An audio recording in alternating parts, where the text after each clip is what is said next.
السلام علیکم، welcome to my YouTube channel top 5 Punjab TV. آج ہم بات کریں گے کہ دنیا میں پاسپورٹ سسٹم کیسے شروع ہوا۔ کاغذی کارروائی کے بارے میں قدیم ترین حوالوں میں سے ایک جس نے پاسپورٹ کی طرح کردار ادا کیا تھا وہ عبرانی بائبل میں پائی جاتی ہے۔ 450 قبل مسیح سے شروع ہوا تھا۔ بیان کیا جاتا ہے کہ ایک اہلکار فارس کے بادشاہ ارکنیس کی خدمت کرتا تھا۔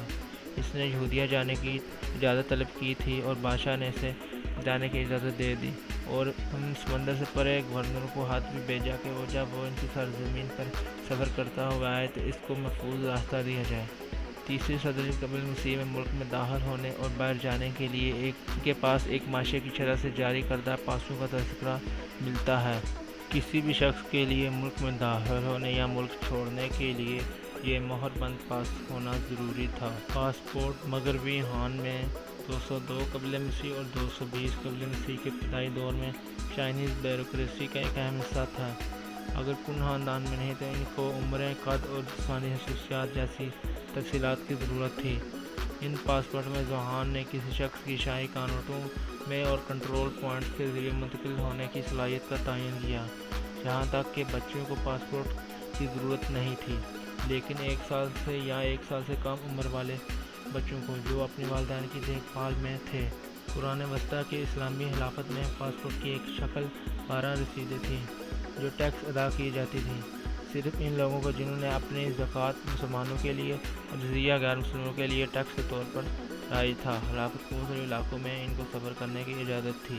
اس طرح خلافت اسلامیہ کا 12 رسیدیں بنیادی پاسپورٹ تھا۔ ماہر خلاقیات سے پتہ چلتا ہے پاسپورٹ کی اصطلاح قرون وسطیٰ کی ایک دستاویزات کی ہے جو شہر کی دیواروں کے گیٹ یا گزرنے یا کسی علاقے سے گزرنے کے لیے درکار تھی۔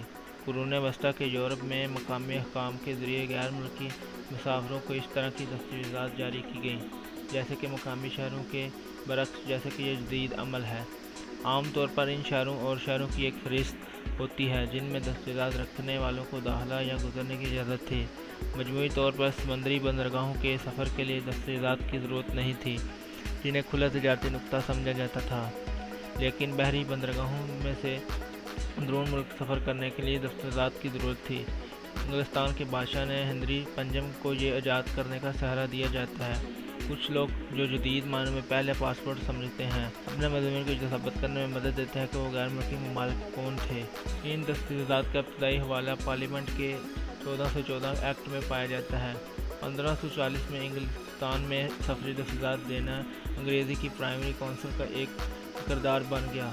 اس وقت ہی پاسپورٹ کی اصطلاح استعمال ہوئی۔ 1794 میں برطانوی پاسپورٹ جاری کرنا سیکرٹری خارجہ کے دفتر کا کام بن گیا۔ 1548 میں ایپرل ڈائٹ نے عوام کو مستقل جلا وطنی کے خطرے پر سفری دستاویزات رکھنے کی ضرورت تھی۔ 19ویں صدی کے وسط میں یورپ میں ریلوے کے بنیادی ڈھانچے اور دولت کی تیزی سے توسیع کے نتیجے میں بین الاقوامی سفر کے حجم میں بڑے پیمانے پر اضافہ ہوا۔ اس کے نتیجے میں پہلے جنگ عظیم سے پہلے 23 سالوں تک پاسپورٹ سسٹم پر انحصار ہوا۔ ٹرینوں کی رفتار اور ساتھ ہی مسافروں کی تعداد جس نے متعدد سرحدوں کو عبور کیا، پاسپورٹ قوانین کا نفاذ مشکل بنا دیا۔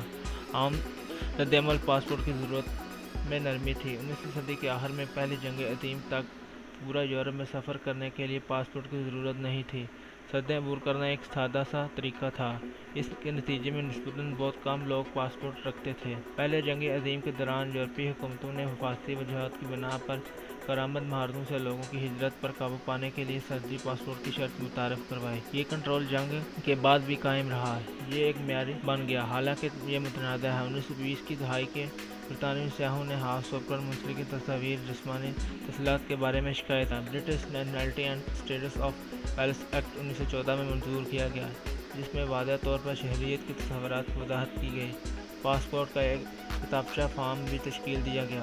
1920 میں لیگ آف نیشنز نے پاسپورٹ اور کسٹم اور ٹکٹوں کے ذریعے پیرس کی کانفرنس کے بارے میں ایک کانفرنس منعقد کی۔ پاسپورٹ رنگ محدود ایک عام کتابچے کی ڈیزائن کا نتیجہ کانفرنس کے نتیجے میں نکلا، جس کے بعد 1926 اور 1927 میں کانفرنس ہوئی، جبکہ اقوام متحدہ نے 1963 میں ایک ٹریول کانفرنس کا انعقاد کیا تھا، لیکن پاسپورٹ کے بارے میں کوئی رہنما خطوط اس کے نتیجے میں نہیں نکلے تھے۔ پاسپورٹ کے معیاری ساز 1980 میں